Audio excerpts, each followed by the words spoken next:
Malaki ang naging pinsala sa Iran mga tol ng mga pag-ataking ginawa ng Israel laban sa Iran. So etong videong pag-uusapan natin o panonoorin natin ay mula kay John Reps. Bago natin to simulan, huwag mong kalimutan mag-subscribe sa kanyang YouTube channel kung trip mo yung mga ganitong klaseng video. At syempre kung bago ka pa lamang dito sa ating reaction video channel mga tol, tayo po yung nagbibigay lamang ng komentaryo at reaksyon sa mga video at mga balitang napapanood natin online. Pwede kang sumali, pwede kang magbigay ng iyong sariling opinion at reaction sa comment section sa ibaba. So huwag na natin patagalin pa, panoorin na natin to mga tol.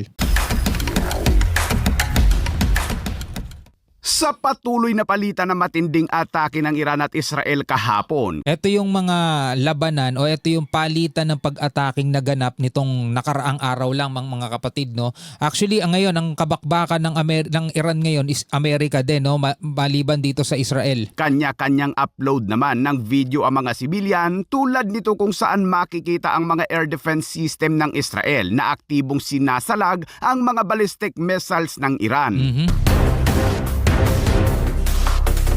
Base sa tala na inilabas ng IDF ay umabot sa 30 ballistic missiles ang pinakawala ng Iran at hinati ito sa 4 na wave. Walang galos ang Israel dahil lahat ay na-intercept. Malamang ay wala itong mga kargang cluster munitions kaya't madali itong ma-intercept ng mga Iron Dome.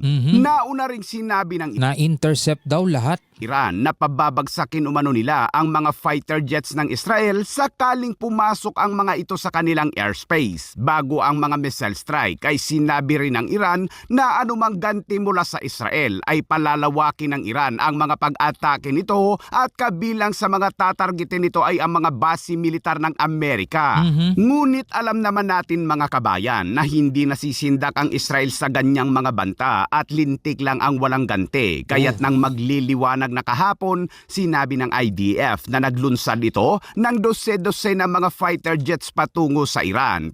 Actually, itong mga balitang pinapanood natin ngayon, itong mga videong to, mababalitaan nyo rin to mga tol sa ibang mga international news agency. Kahit na yun dun sa WION o kaya dito sa First Post, hindi yun ka-vibes ng Amerika ha. Kumbaga ano yun mga tol Indian-based news channel. Pero dito makikita nyo mga tol doon sa mga balitang pwede ninyong mapanood sa mga nabanggit kong channel. Ando doon talaga, may babalita talaga yung mga ginawang pag-atake ng Israel laban dito sa Iran. So tuloy natin to. Pero hindi nabanggit ang eksaktong bilang.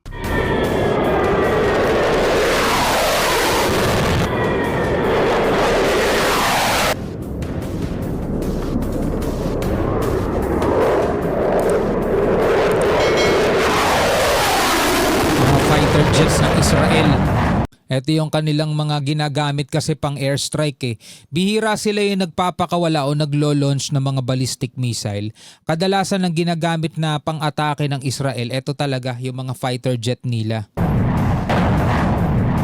Pagdating ng mga Israeli fighter jets sa Iran, base sa inilabas nila mga report, ay 8 lugar sa Iran ang kanilang binomba at kabilang dito ang Tabriz, Umriyah, Sanjan, Kara, Kermanshah, Kasyan, Kuramabad at Isfahan. At makikita sa kabundukang ito ng Isfahan ang tama na mga airstrike ng Israel. Kabilang din sa mga binomba ng Israeli Air Force ay ang petrochemical plant ng Iran sa Masyar. The Israeli attack on the Mashhar petrochemical complex marks the first reported strike on an Iranian energy site since the ceasefire between Washington and Tehran took effect in April. The strike... Itong pinapanood natin ngayon, itong video na to, galing to sa isang international news channel eh. damaged part of the Karun plant that's inside the complex. Employees were ordered to evacuate the site. So what is this facility? The Mashhar complex is in Iran's southwestern Khuzestan province, and it includes several petrochemical plants, including Karun, Marun, Ghadir, and others. It's also a vital industrial and economic hub, and one of Iran's primary sources of export revenue. Petrochemical goods make up around 25% of Iran's total exports.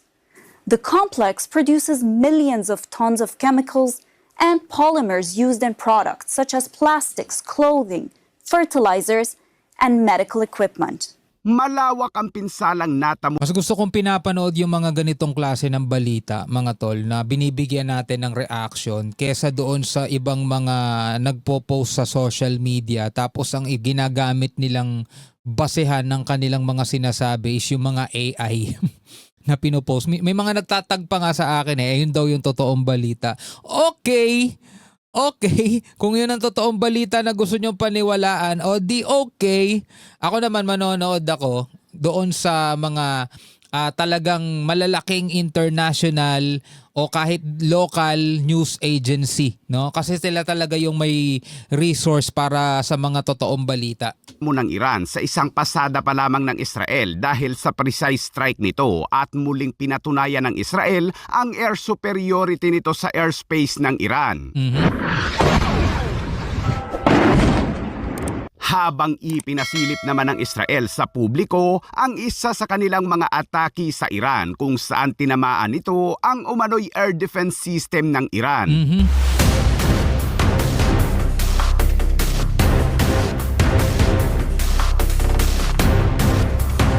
So ito yung mga actual footage hindi ito mga AI, no? This is not an AI.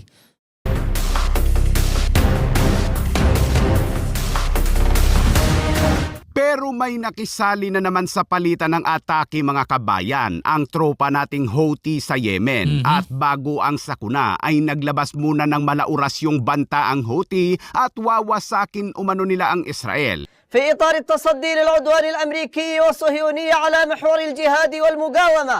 Kasunod niyan, abay pinakawalan na ng Houthi ang kanilang pangmalakasang ballistic missiles na tinatawag nilang Palestine 2. Palestine 2. Pinakawalan ng Houthi sa Yemen. At ilang minuto pa ang nakalipas, abay naglabas na ng pahayag ang Saudi at nagagalit na ito sa Houthi dahil ang kanila umanong Palestine 2 ballistic missiles ay sa bakanting lote ng Saudi tumama. Aray ko. Hindi umabot sa Israel. Hindi lang naman Houthi ang nagtanim ng missile sa Saudi dahil tatlo din sa mga ballistic missiles ng Iran ang tumama naman sa bakanting lote ng West Bank na bahagi ng Palestine. At isa sa mga ito, abay bantay sarado na ni Tatang. Nang anong to comedy? At sa haba at kapal nito, abay swak sa timbangan ng junk shop ito, paldo. Dito bumagsak yung pinakawalang Palestine to ng Houthi. Kaya pala hindi sila pinapansin ng Israel no? 'Di ba? Ang binabakbakan lagi ng Israel mga tol etong Hezbollah sa Lebanon, no? Actually nung nakaraan nakisali na rin itong Houthi eto sa Yemen. Kaso hindi rin sila inatake ng Israel 'di ba? Hindi sila pinapansin. So ngayon nagpakawala sila ng kanilang tinatawag na Palestine 2 kaso dito bumagsak sa bakanting lote sa Saudi Arabia. Base naman sa ulat na inilabas ng Israel State Media, ang ibang mga Israeli fighter jets ay kinansila ang pag-atake sana nito sa Iran dahil nagalit umano si Trump. Agad kasing ipinatigil ni Trump ang mga palitan ng atake ng Israel at Iran at sinabi din ni Trump na ang Iran ay bumalik sa table at ipagpatuloy ang negosasyon. So eto ngayon na pag-usapan natin nung nakaraan mga tol, bago magkaroon ng panibagong palitan ng pag-atake ang Amerika at ang Iran. So ngayon mga tol, ang pinaka-latest na balita na siguro pagbibigyan na lang natin to ng reaction sa susunod, yung ikinansila ulit ni US President Donald Trump yung mga panibagong pag-atake sa Iran dahil nga malapit na daw mabuo yung kasunduan. Tanong, may mabubuo nga bang kasunduan? Alamin natin yan mga kapatid sa susunod. Ikaw, bilang isang mamamayan na nakatunghay o nakasubaybay lang sa mga nangyayari dito sa Middle East, ano ang iyong masasabi tungkol dito sa mga videong napanood natin? Pwede ka magbigay ng iyong sariling komentaryo sa ibaba. Hanggang sa muli mga tol.